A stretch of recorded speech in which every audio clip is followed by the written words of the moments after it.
kedua ada pendekatan ke lingkungan, yang ketiga ada pendekatan ke ruangan. Tapi sebelum ke pendekatan geografinya, kita harus tahu dulu objek studi mana dia di dalam geografi. Nah, sebelumnya kita sudah mempelajari bahwa objek studi geografi itu ada dua. Yang pertama adalah material, yang kedua adalah formal. Nah, untuk material, dia akan membahas tentang lapisan-lapisan bumi.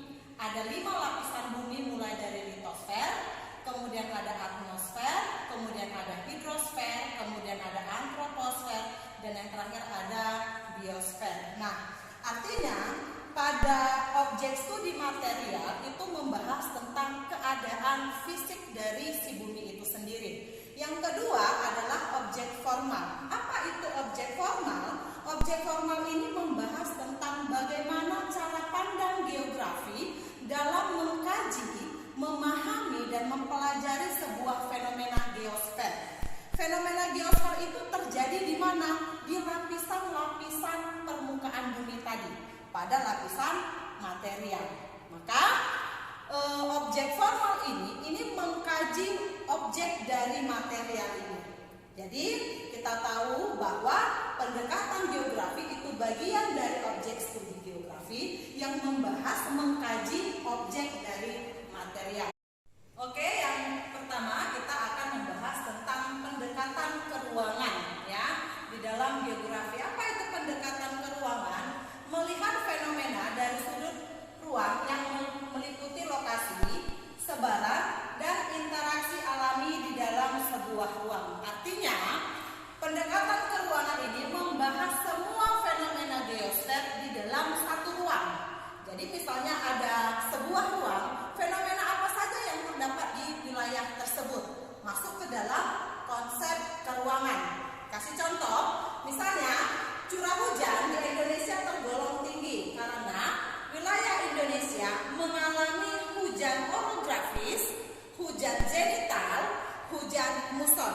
Artinya di dalam teks ini akan dibahas fenomena hujan yang terdapat di wilayah Indonesia. Kedua, kita akan membahas pendekatan ekologi atau kelingkungan ya. Maka pendekatan ini akan melihat fenomena dikarenakan adanya interaksi antara aktivitas manusia dengan lingkungannya.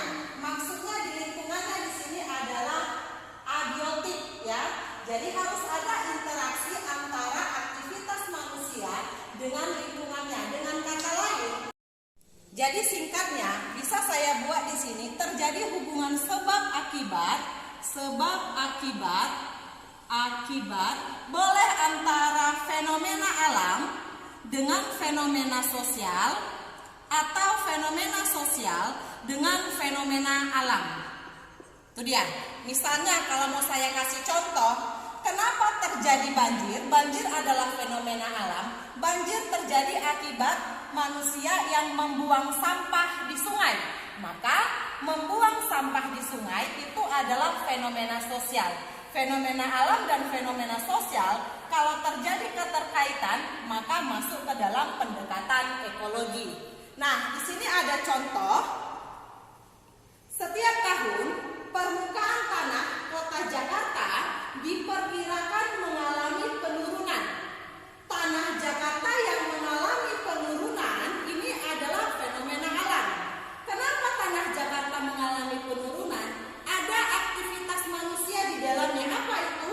Akibat eksploitasi air tanah yang berlebihan. Siapa yang mengeksploitasi tanah? Tentu adalah manusia. Yang terakhir, kita akan membahas pendekatan kewilayahan atau kompleks wilayah. Apa itu pendekatan kewilayahan? Yaitu pendekatan yang melihat fenomena dengan adanya sebaran fenomena yang berkaitan dengan wilayah lainnya. Artinya, ada fenomena di sebuah wilayah, fenomena tersebut berkaitan dengan wilayah sekitarnya. Itu artinya ya.